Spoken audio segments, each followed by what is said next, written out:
Pernahkah Anda berpikir, di antara semua nasihat dan metode pengasuhan, ada satu kekuatan yang dampaknya luar biasa besar, tapi sering kita anggap biasa aja? Nah, kali ini kita akan bedah tuntas kekuatan di balik kelembutan seorang ibu, sebuah bahasa cinta yang paling murni dan paling dimengerti. Di luar sana kan banyak banget ya teori parenting, buku-buku tebal, seminar di mana-mana. Tapi kutipan ini mengingatkan kita pada sesuatu yang jauh lebih mendasar, sesuatu yang naluriah. Ini adalah koneksi yang nggak butuh buku panduan, karena ini adalah bahasa yang dirasakan, bukan dihafalkan. Oke, kita mulai dari sini.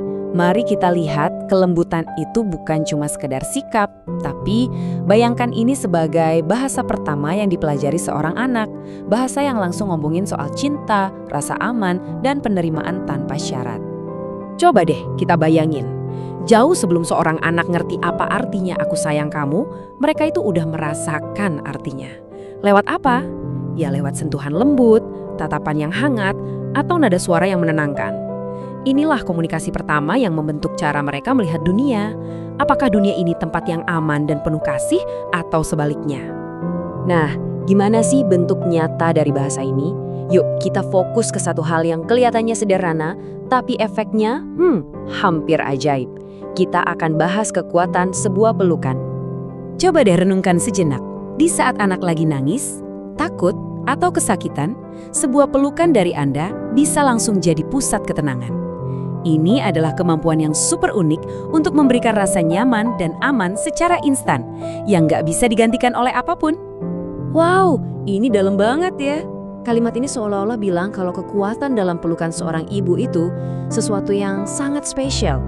Sebuah pengakuan bahwa dalam tindakan sesederhana itu ada perlindungan yang begitu murni dan ampuh. Indah banget ya cara menggambarkannya. Sentuhan Anda, pelukan Anda itu bukan cuma kontak fisik. Itu adalah tempat, sebuah rumah di mana seorang anak selalu bisa kembali untuk merasa hangat, aman, dan diterima seutuhnya. Inilah fondasi dari rasa memiliki. Nah, sekarang kita masuk ke bagian yang paling krusial, yang sering banget disalahpahami. Banyak yang mengira kalau lembut itu artinya lemah. Di bagian ini, kita akan bongkar mitos itu dan melihat kelembutan dari sudut pandang yang sama sekali berbeda. Jadi, intinya apa? Kelembutan itu adalah sebuah kekuatan yang aktif.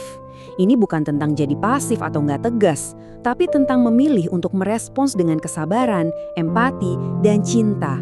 Justru inilah kekuatan yang sesungguhnya menanamkan benih karakter yang kuat pada seorang anak. Dan lihat deh hasilnya. Karena merasa aman, anak jadi berani untuk mencoba hal baru. Karena melihat kelembutan dari Anda, mereka jadi belajar berempati pada orang lain. Dan saat ditenangkan, mereka belajar mengelola emosi mereka sendiri. Ini adalah inti dari ketangguhan. Semua ini pada akhirnya membentuk karakter yang kokoh. Pada akhirnya, semua momen-momen kecil yang penuh kelembutan ini kalau dikumpulkan akan menjadi sebuah warisan permanen. Sesuatu yang akan dibawa oleh anak Anda seumur hidupnya. Jadi, jangan pernah anggap remeh ya. Setiap pelukan, setiap usapan lembut, setiap kata yang menenangkan itu adalah investasi. Itu bukan cuma tindakan sesaat untuk menenangkan tangis hari ini, bukan.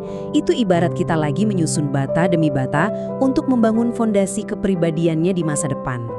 Prosesnya jelas banget kan? Semuanya berawal dari rasa aman yang Anda berikan.